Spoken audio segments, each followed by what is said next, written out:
Hello there and welcome back to another video, and today I'm going to be reflecting on the 60th anniversary specials 2 years on. So let's get into it. I'm going to be sharing my thoughts on each special and how my opinions have either stayed the same or changed 2 years on. I did review all 3 episodes at the time of broadcast.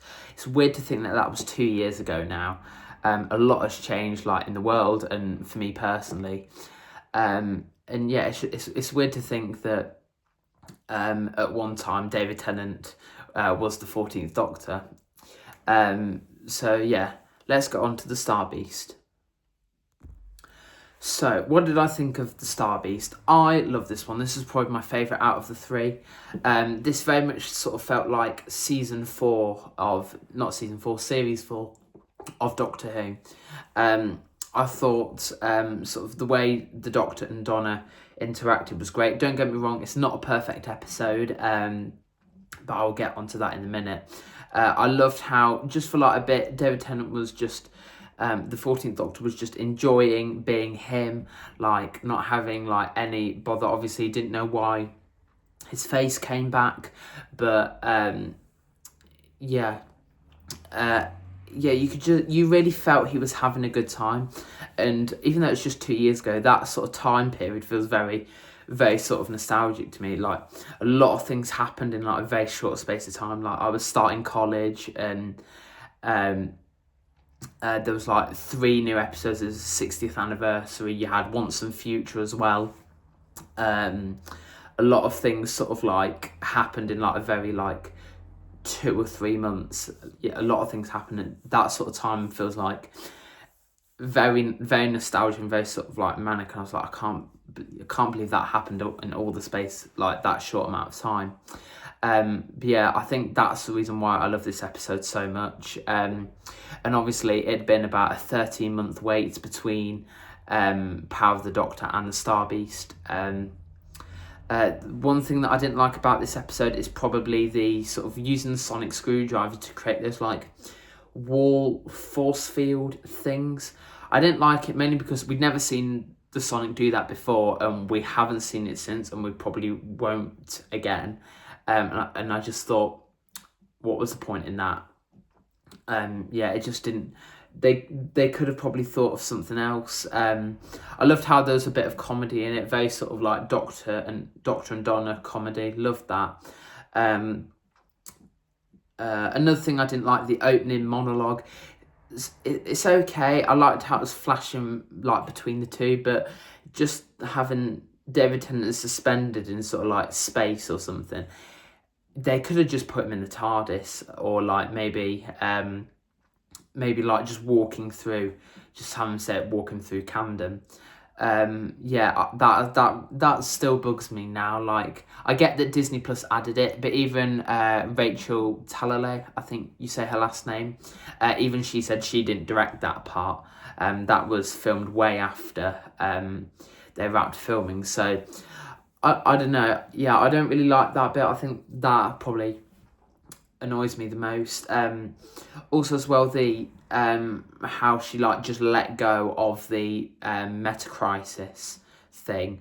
I get like people are annoyed at like the binary non-binary stuff. That bit, it doesn't really, I don't hate it like a lot of people, but I just think there could have been a better reason for her to just go, oh, we're just letting go of it.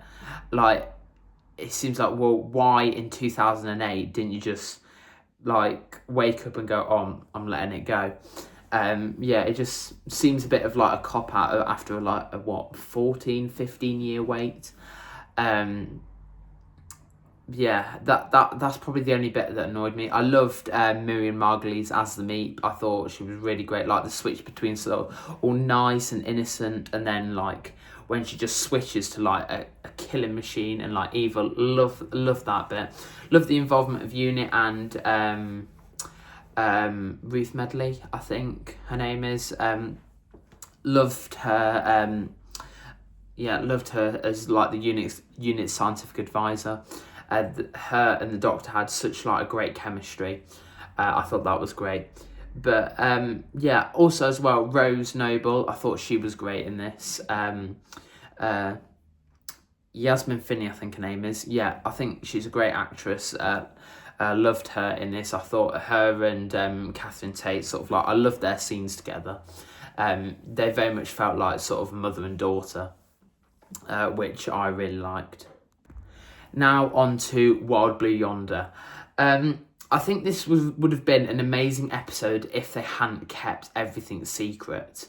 Because in the trailers you had like sort of the redacted things, and I think that really did this episode a disservice, because everyone was thinking, oh, Matt Smith's going to show up, Peter Capaldi's going to show up, they're going to have every single Doctor, there's going to be like Daleks, there's going to be it's going to be a multi-Doctor special, this is going to be the best one. And I think when people built it up, and the funny thing is, none of the production team didn't stop them. Like, the rumour got a bit out of hand. It reminded me of the missing episode rumour in like 2014, when everybody thought they've returned every missing episode, and it was just Web of Fear and Enemy of the World. Some people were disappointed. Personally, I was grateful that some episode had came back, but letting it snowball and sort of get out of control, and then it just creates disappointment. And I think if you look at this episode without having that in your mind, it's a great episode. Lovely sort of like psychological horror,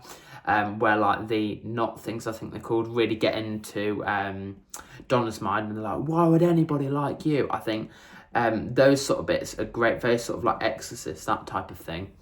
But like that, when I'm watching it, it always sticks in the back of my head. Like, I was one of the people who thought Matt Smith's going to show up in this, or Peter Capaldi's going to, or Jodie Whittaker's going to show up, another Doctor is going to show up in this, or some past character. And when they didn't, you're just like, is that it? It sort of reminded me of the Gavin and Stacey clip where Pam goes, is that it? Yeah. It disappointed me a bit. And I didn't, for a while I really didn't like that episode at all, because of it. But having rewatched it, it's a great episode. But I think that was the only thing that did it a disservice, is them like redacting it, keeping it a secret. It's like if somebody tells you not to open that box, you want to open it even more. Like if somebody says, don't go looking for your Christmas presents, everybody at some point in their life has at least tried to find their Christmas presents. Even though it may spoil the surprise on Christmas, you still go looking for it for the thrill of trying to find them. But I feel like that's why a lot of people don't like this episode, is because of that rumour, because people thought there was going to be multi-Doctors or multi-companions or that type of thing. But overall, it's a great episode, and I really liked it. The visual effects on this is amazing, with the Not things and the spaceship, the long corridor. I thought was brilliant. On to the giggle. Okay, this one I have a lot to say. First of all, side note, Wilfred Mott for Wild Blue Yonder, great to see him back. I believe that was Bernard Cribbins' final TV role, and I'm so glad it was Wilfred Mott. I loved him coming back, and that was a great little scene. But the giggle, I have a lot of problems with it. The visual effects, I think, were amazing, with the toy maker and Neil Patrick Harris. Oh, what a great character he is. I love him as the toy maker. If he ever does want to come back again, I would love that. Like the way he just switches between the Eastern European to like American to just English. Like, he's such a great performer anyway, but he is so fitted for like the role of the Celestial Toymaker. I love his character so much. One of my favorite villain, probably my favorite villain from RTD2. And yeah, the puppet scene where like he's above the Doctor, like puppeteering him and having the Doctor transform into a puppet, all that is brilliant. I loved it. A couple of things also as well. Unit, Great scene unit with like a big tower, like Kate Stewart, Colonel Ibrahim. Loved all of them. I thought that that was like really great to see. But on to the problems. They didn't really address, from what I can remember, why the 14th Doctor's face came back. I think it was like to let go of like past trauma, which I get. I thought that was very good. The scene between Ncuti Gatwa and David Tennant at the end was great. Where it's like letting go of past trauma. I thought that was brilliant, and yeah. But also By Generation, I have a lot of problems with it. I don't overly hate it. I think it could be a good idea, but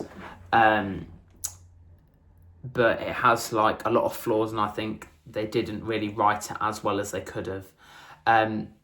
My main problem with it is, for example, when Sutekh invaded Earth in season 1, where was David Tennant's Doctor? What happened with them? And I feel like that'd be a constant question. Like, why wasn't David Tennant there? Where was David Tennant's Doctor? He had another TARDIS on Earth. Why couldn't he just use that one?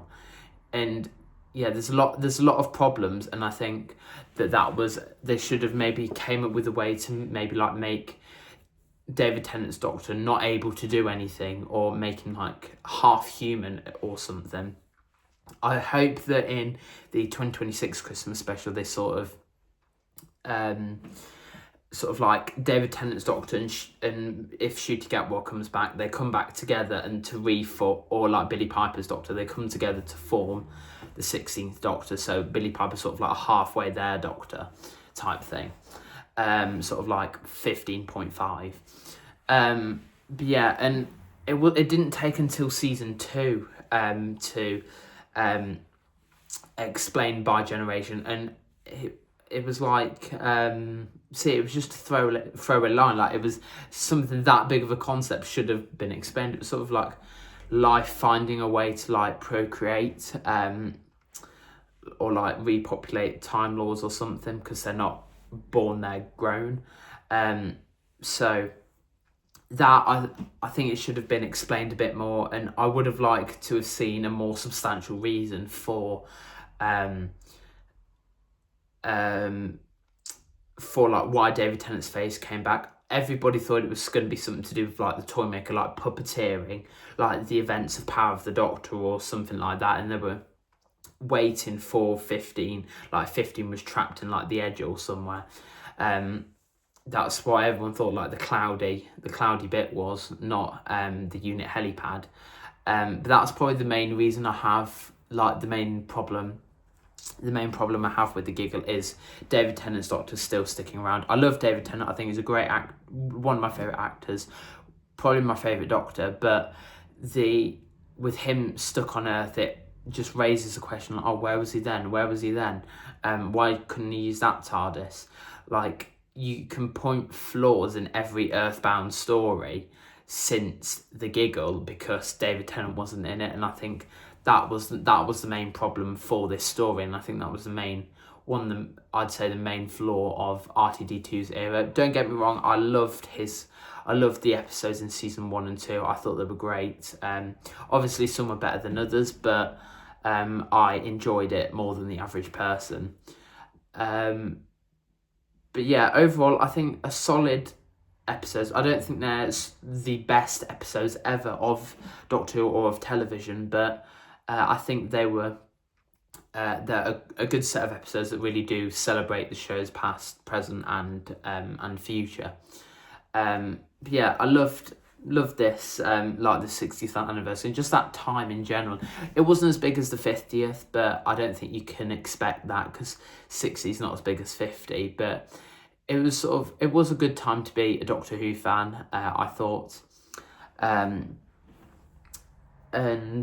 yeah, I did really like the specials. So let me know what you think of the 60th anniversary, both the good and the bad.